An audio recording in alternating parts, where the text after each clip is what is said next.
buli omu eyakuumidde ku eno channel nkulamusiza mu bitiibwa byo ate n'abasubscribinga bambi nkusaba osubscribinge. Tugenda nno ku part 2. Jjukira twakomye nga asitudde Jane ng'eno Jane ye bw'akutte omukira taguta. Baawulira ettaala mu ruumu ya sisita we ng'alyeteekako. Yamanyirawo nti waliwo ajja ate sisita we ono agamba nti yali amanyi okwezuukusa mu kiro okusaba kati alabika yali asuzeera kusaba nga bulijjo. Era bw'atyo yateeka Jane mpola mpola wansi ne Jane of course n'ata omukira. Baddamu okuwulira ng'oluggi lweggala ne bamanya nti omuntu ono alabika afulumye oba azzeemu okuyingira. Ate mu kaddakiika katono yaddamu okuwulira ng'ettaala yeeteekako ne yiggyako. Baagisensinga ne bamanya nti ekituufu omuntu ono alabika ali bweru, alabika lino ettaala erizannya bwe yafulumye yeerabidde okuliggyako. Wakati abadde akomyewo lijjako. Namugambirawo Jane nti dduka mu ruumu yo mangu weebake mangu ate toseka. Ng'awo buli omu yadduka mu ruumu ye. Nze nga bulijjo oluggi lwange naluleka nga luggule ng'akalombolombo. Era nawulira nga Jane ono oluggi lwaluggadde bubi lwakola akaloboozi nange nakawulira mu ruumu yange. Olwo ne mpulira sisita wange ng'enswagiro ajja atambula era nawulira ng'akonkona ku mulyango gwa Jane era bw'atyo yayingira nga nze nsabirira kimu asange nga Jane yeebase bannange. N'amugamba naye simanya Jane omwana wamulese mu kisenge kya bro wange. Ko Jane n'amuddamu n'amugamba yes namuleseeyo nabadde nkooye naye era tasumbuwa. Kyava amubuuza naye Jane oyina enswagiro z'owulidde oluggi olweggula ng'omuntu atambula?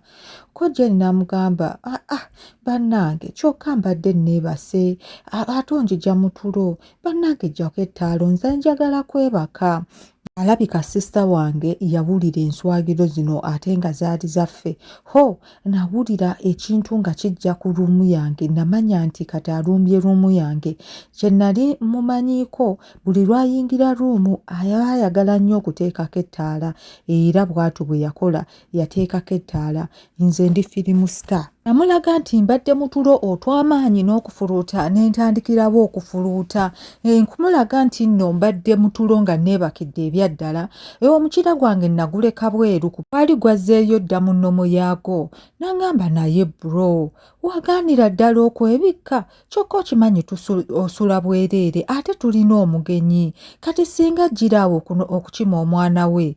Yabyogera bino nga wabika omukira gwange wabula bwe yali aleekaanira yali akatandika butandisa okuzannya firimu ye. Nayongera okufuluuta ne neekyusa n'okwekyusa ne mukuba omugongo. Bwe lutyo olunaku lwakya era mikwano gya sisita wange jjajja okola ku ka decoration. Waliwo ojji wa sisita wange eyamukubira essimu n'amugamba atuuse ku geeti. Sisita wange n'alyoka agamba Jane mbu okimanyi nga Rosie atuuse ku geeti? Ekyana ekyo tokigamba nti wendi kaŋŋende ne mu kisenge neggalireyo. Oyo Jane yayogera nange ne mugamba sisita wange nti wabula nange mpulira nga neetaaga okwebaka neebasereeti kanjira nzirayo neebakemu. Yogera bino nga bwe nsituka okgenda mu ruumu yange nga ne sisita wange bw'agenda okuggulira Rosie. Munnange ekyanjija enviiri ku mutwe kwe kusanga Jane mu ruumu yange nga yeebase ne mutabani we. Era bwe nayingira bwe nti ne mwekanga n'aŋŋamba nti nnyamba oggalewo oluggi olwo oluggalirewo munda.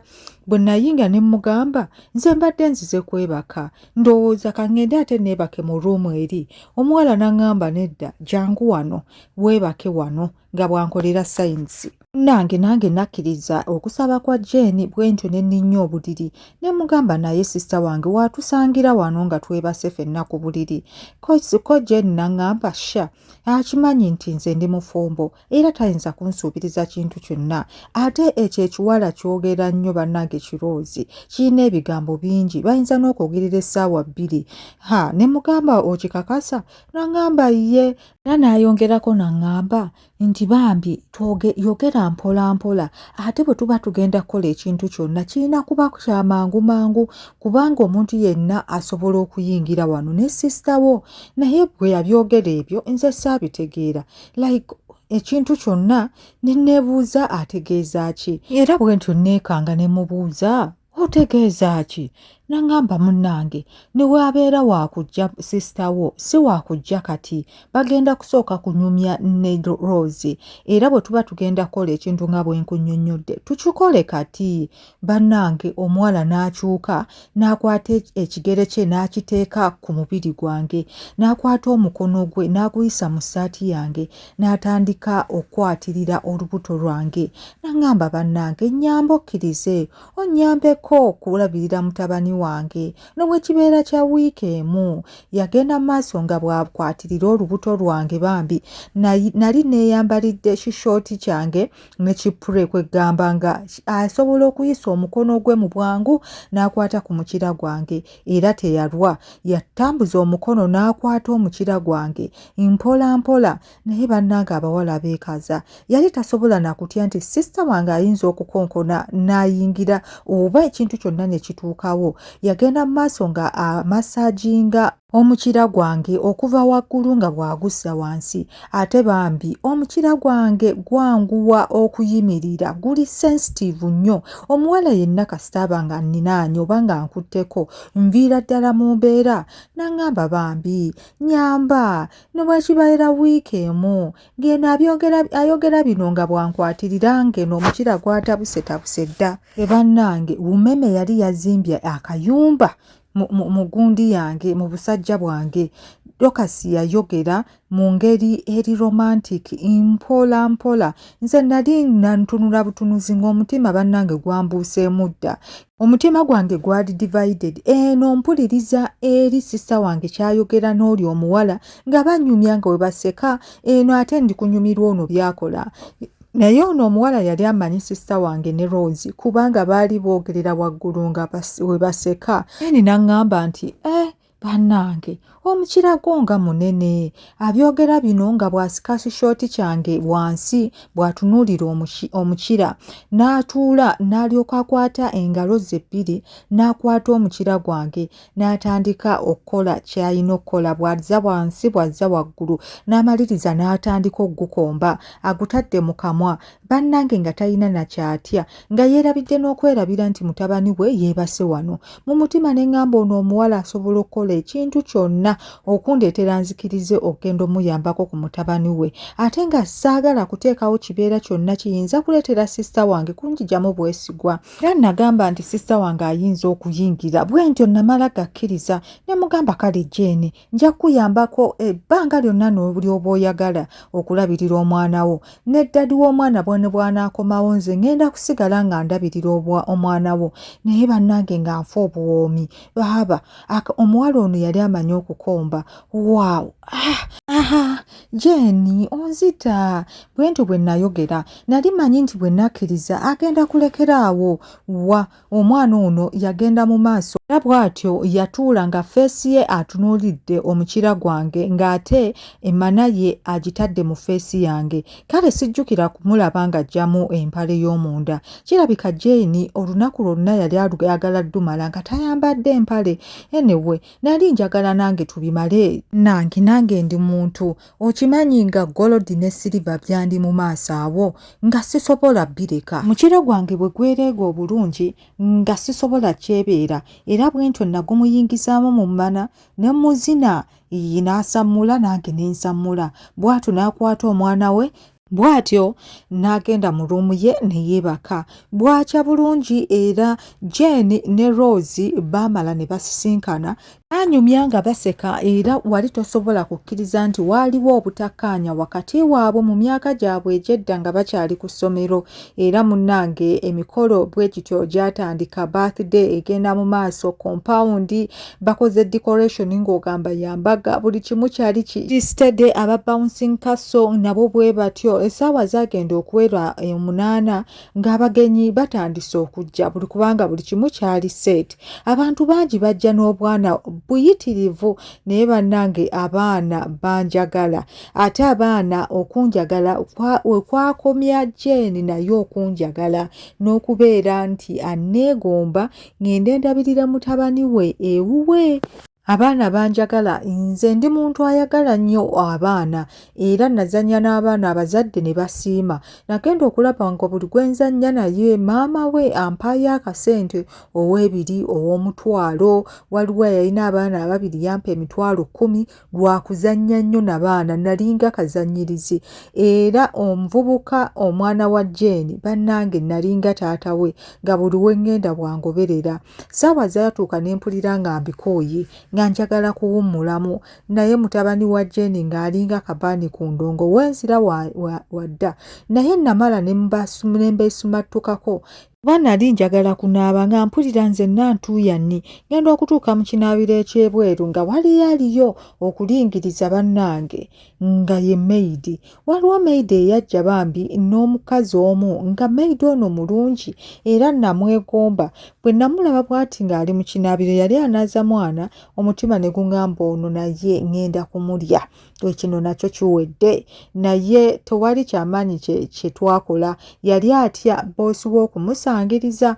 Ono ye saasobola kumulyako ogwo omukolo, wabula yampa nnamba y'essimu ne tukola appointment, naye siyinza kubalimba, naye teyaluwona. Namulya nga wayiseewo weeks 2 era bwe ntyo nafuna chance ne naabako ne nkyusa ku ngoye, naye bannange nga Jane annoonya mu compound yonna era olwandaba n'ambuuza oba nalidde. Ne mugamba nti nja kulya kasita emmere bw'eri mpitirivu. Pate n'egenda mu maaso. Omwana wa sista wange yafuna ebirabo biyitirivu era eddiiro lyonna lyonna lyali lirina ebirabo, lijjudde ebirabo. Ekiro kyonna twakola gwa kusumulula birabo n'enkeera. Kale pate yali ya mulembe bambi sista wange baateekamu ssente era abazadde abasinga basiima omukolo era nagenda okuvaawo nga mpezezza emitwalo gyange 3. Jane yali wa kusula, ndi sure ye yagamba muko wange okumbuuza. Ngenda okuwulira ng'omukambuuza nti wakkiriza okugenda okuyamba ku Jane oba nedda kubanga agenda nkya.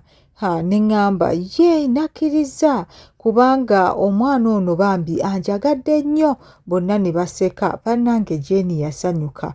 Kiro ekyo buli omu yasula mu ruumu ye era Jane teyankonkona kubanga yali ali ku shuwa ddiiru nti agenda kulya buli nga bw'ayagala essaawa zonna engeri gye twali tugenda ewuwe ate nga bbaawe taliiyo. Bwe tutyo enkeera ku makya ssaawa nga 5 twayita owa booda eyatutwala, naye bba wa sista wange yanjokyayo emitwalo nga 15 n'aŋŋamba nti ezo zikubeeremu, bw'oba olina kye weetaaga ng'otuuse eri obe ng'osobola okyetuusaako. Munnange nno sikulwisa eyo. Bwe tutyo twatuuka owaba Jane. Ennyumba yali ya bisenge 3, sitting room ne bedrooms 2. Ye akasente ko kaaliwo era kaali kalabika. Taata b'omwana alabika yali ayinamuko ku magya. Ennyumba yalina ebintu eby'ebbeeyi ate nga byonna birabika bulungi. Ne mubuuza nti Jane, olowooza ngenda kumala wano bbanga ki? N'aŋŋamba wabula simanyi, bwe naafunira omukozi naye ngenda kufuba okulaba nga mufuna mu bwangu. Konze ne mugamba nedda si kyentegeeza era tobeera na ku pressure, twala obudde bwo. Jane n'aŋŋamba kale for sure musanyufu nnyo era ndi excited, wabula omwana we nali namutadde dda wansi kubanga ennyumba yali agitegeera. Twatuuka bwe tutyo ewaka n'annejjako n'atandika okuzannya, wabula omwana ono akwagadde. Andika okunyumya emboozi nga bw'ambuulira ebizibu by'abadde ayitamu nga tannafuna muntu amuyambako. Konze ne mugamba wabula nkutegeera, but all in all ekibadde ekisinga okunnuma kwe mulimu okuba ng'ogenda gufiirwa. Ne mugamba sooka okonfaminge olabe oba bakyakwetaaga, era bw'atyo yakubira omuvubuka gwe bayita Swaibu ne boogera. N'amugamba wabula obadde osigazzaayo lwankya lwokka, singa enkya obadde toze ku mulimu tubadde tugenda kufuna omuntu akureplacinga kubanga twetaagira ddala omukozi. Bannange yasanyuka. Bannange Jane n'ajja n'ampa akahaaga n'agamba Mukama njagala, kale mbadde mmanyi omulimu ngenda gufiirwa, olaba Mukama bw'abadde wamu nange kati ofuuse nga guardian angel wange era ngenda kuwa buli kimu ky'oweetaaga. Bw'owulira ng'olina ekintu ekikubulamu gwe mbuulira bubuulizi nkikuwe. Ne mugamba okakasa, n'enseka n'aŋŋamba ye whatever you need feel free. Era n'aŋŋamba wabula kankubireko ne taata w'omwana, musajja wadde abadde ayagala kusazaamu trip ye akomewo kwewaka kamukubire mugambe ki ekibaddewo ne Malayika kyankoledde n'akuba essimu awo. Hello honey, ojjukira mukwano gwange oli? N'ayogera erinnya lya sisita wange. Ko bbaawe n'amugamba mujjukira sisobola mwerabira ye mukwano gwe yekka gwe mmanyi. N'alyoka amugamba bannange abadde ne brother we waka. Bwe mbakaabidde obuzibu bwe mpitamu obw'okuba sirina mukozi, bambi ne bakkiriza brother ajje andabirireko omwana nga bwe nnoonya omukozi. Bannange mutabani waffe amusiimye. Ababbaawe amugamba nti batumuluzeemu kamera imbalabe. Bannange nadduka emisinde ne ntuula kumpi n'omwana ne ntandika omuzannyusa. Bannange omwana yali yansiima era yabwatuka n'aseka.